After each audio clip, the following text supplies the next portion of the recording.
In this video, we are going to walk through a overview of Chapter 4, which is about covalent bonding. And I feel like I can really break covalent bonding up into developing 2D Lewis dot structures and then 3D structures that tell me about the shape of the molecule and then the overall polarity of it. And that overall polarity piece we'll use again and again. In fact, it'll help us understand how solutions form and how molecules behave in their pure compound state. So we use this again in chapter 7 and chapter 8 as well, heavily. And then being able to draw a Lewis dot structure from a chemical formula is a skill you'll use throughout the class, and then again in our Chemistry 131 class as well. So let's start with 2D shapes. So in 2D shapes, we're really trying to convert a chemical formula into a picture of a molecule in 3D, or sorry, in 2D.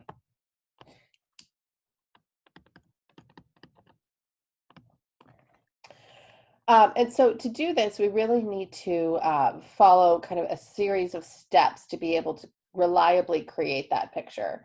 And there are a couple different strategies people have developed of like what to prioritize and what order to do things. I'll share what and focus on what I like to do to get to a reasonable Lewis dot structure every time. And that is, I always break things down into their atoms and their valence electrons first. So for I usually draw the electron dot symbol for each element.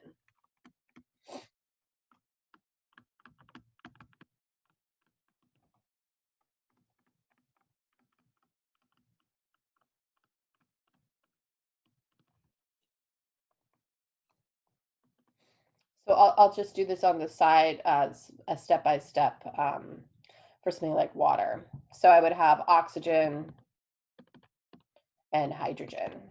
And I can see right away that what I need to be able to fill an octet is I really need 2 more electrons for oxygen and 1 more electron for hydrogen to occupy, like to fill its duet role.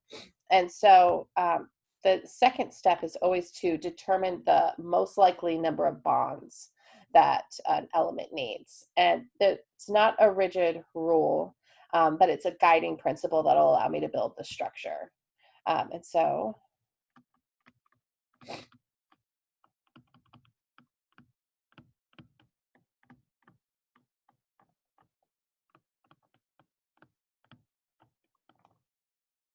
with our oxygen atom, we have, this is really using the octet rule. We have 6 valence electrons. We really want to be at 8. So that tells us that we're going to have 2 electrons that are needed. So it's likely to form 2 bonds. And so that octet rule is really key to determining how many things to connect to that atom when I actually draw my picture. I then always start with the atom that needs the most bonds. I would say the atom with the least valence electrons, but hydrogen kind of breaks that rule, right? It only has 1 valence electron, but we would never start with it first because it only needs 1 bond.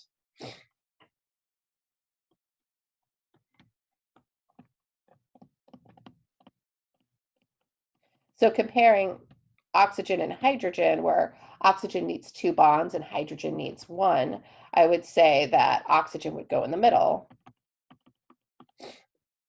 And then I would place my other atoms around it.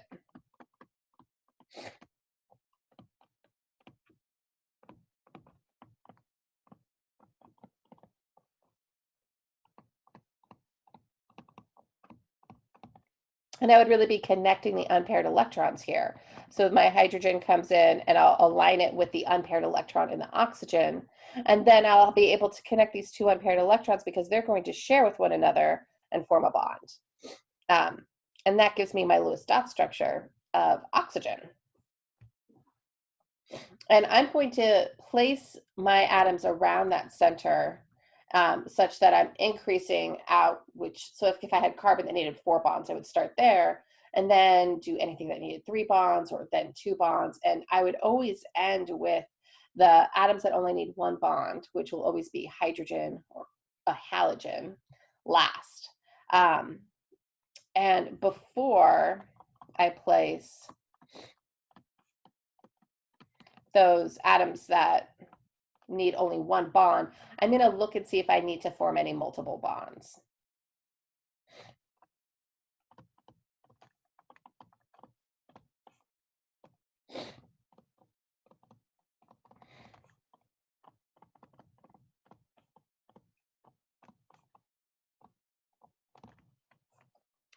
My concept map has gotten bigger than my screen. There we go.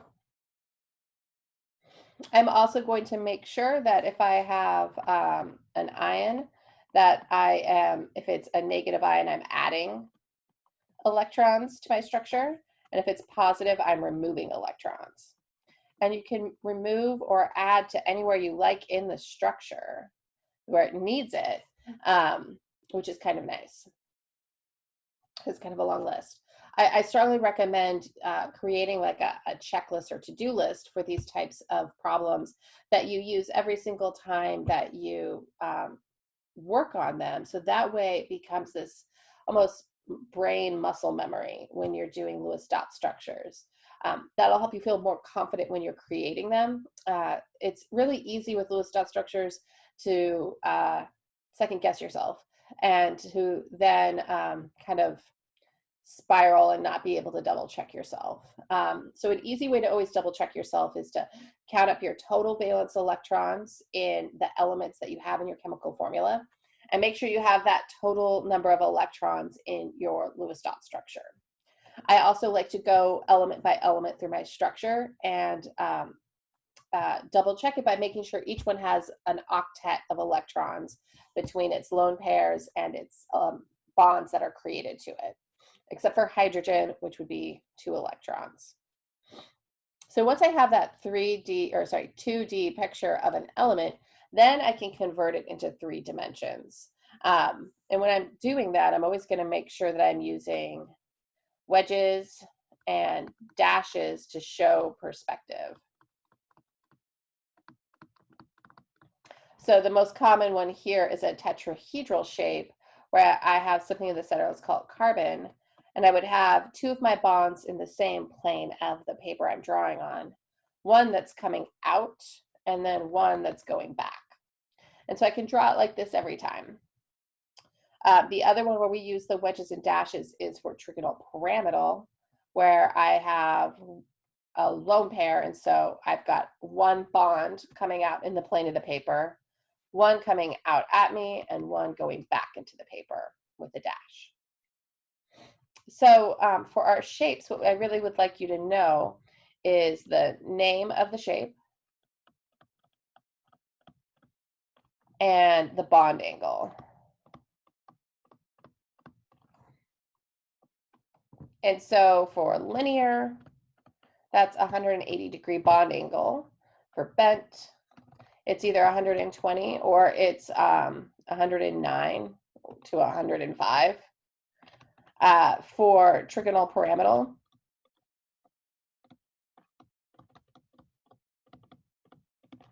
it's 109, or you could say 107. For trigonal planar, it's 120. And for tetrahedral, it's 109.5. And we're not going to go into more complicated geometries than that. They exist for things that have 5 or 6 or 7 or 8 atoms around some central atom.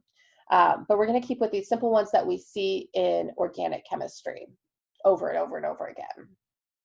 And it's important to note on these shapes that we're looking at the shape around an atom, not necessarily the entire molecule.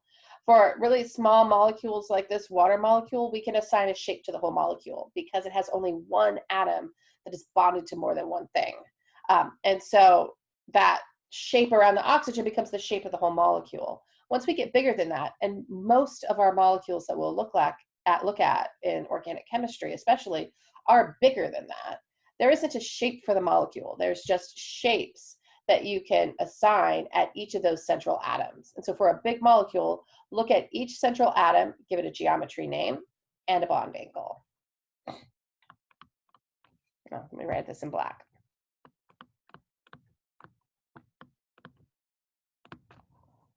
Okay, so once we have something in 3 dimensions, we have a much better idea of what it looks like. We can then assess its polarity, which is really important, and why we're really creating these in 3 dimensions in the first place.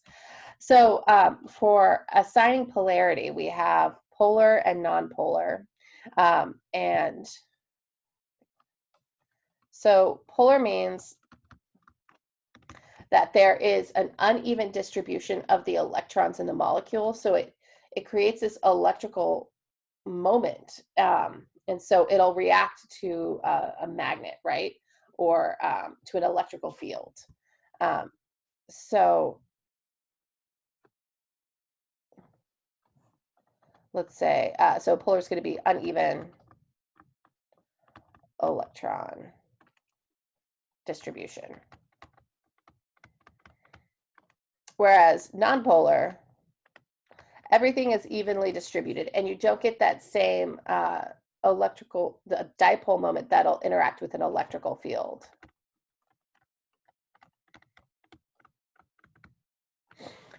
So the way that we decide if something is polar or nonpolar is first we have to find all of our polar bonds in a molecule. And we do this by comparing electronegativities. And so we assign each element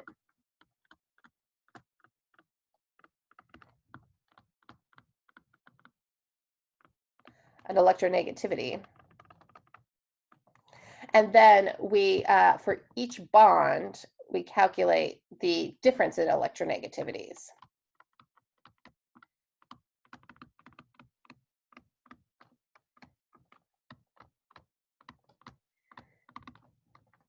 And that's just taking, if I had an oxygen and a hydrogen bond, my oxygen is going to be at 3.5 and my hydrogen is going to be at 2.1.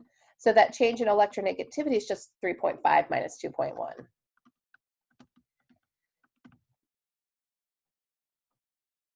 Which is 1.4.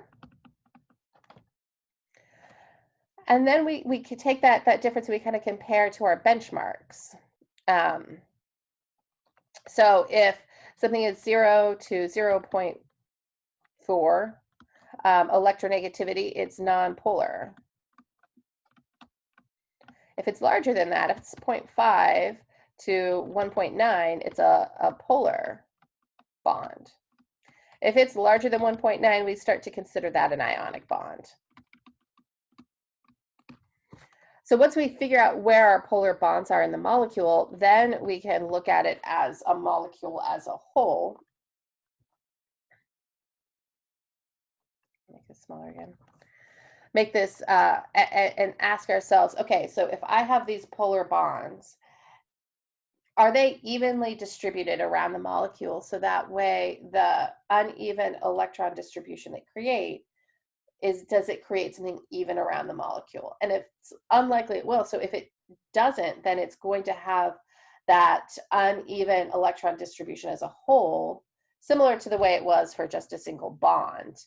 And then it will be polar if it has it, and nonpolar if everything cancels out, or if none of the bonds are polar to begin with.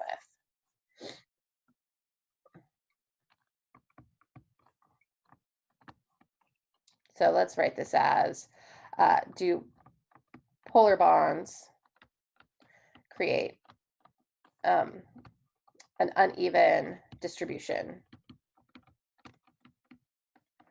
of electron density?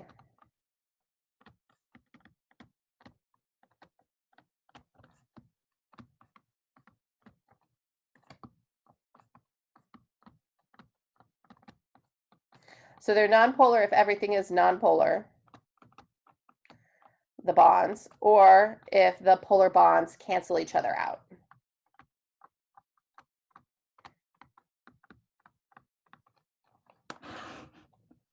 Right, and that's chapter 4 in a nutshell. This is a lot of drawing and not a lot of math in this chapter, and a lot of visualizing things in your mind's eye, and kind of like turning them around in your head, which can be really challenging. And so it takes a lot of practice, especially with looking at these different shapes.